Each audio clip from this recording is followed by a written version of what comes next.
غسل خانہ کیسا ہو۔ اب تک ہم جان رہے تھے کہ غسل کی سنتیں کیا ہے، غسل کے فرائض کیا ہے، غسل کے مکروہات و مستحبات کیا کیا ہیں، یہ ہم جان رہے تھے۔ اور ساتھ میں ہم اب یہ جانیں گے کہ غسل خانہ کیسا ہو، کہ جہاں پر ہم اپنی نجاست کو صاف و پاک کر رہے ہیں تو وہ جگہ کیسی ہو، یہ بھی ہمیں معلوم ہونا ضروری ہے۔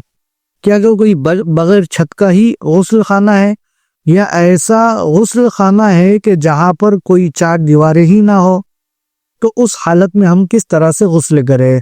تو ایک سوال ہے کہ بغیر چھت کے غسل خانہ ہے تو اس میں نہانا کیسا ہے؟ بغیر چھت کے غسل خانے میں تنہا ہو کر نہانا جائز ہے، البتہ غسل خانے کے دروازے پر پردہ ڈالنا افضل و ضروری ہے۔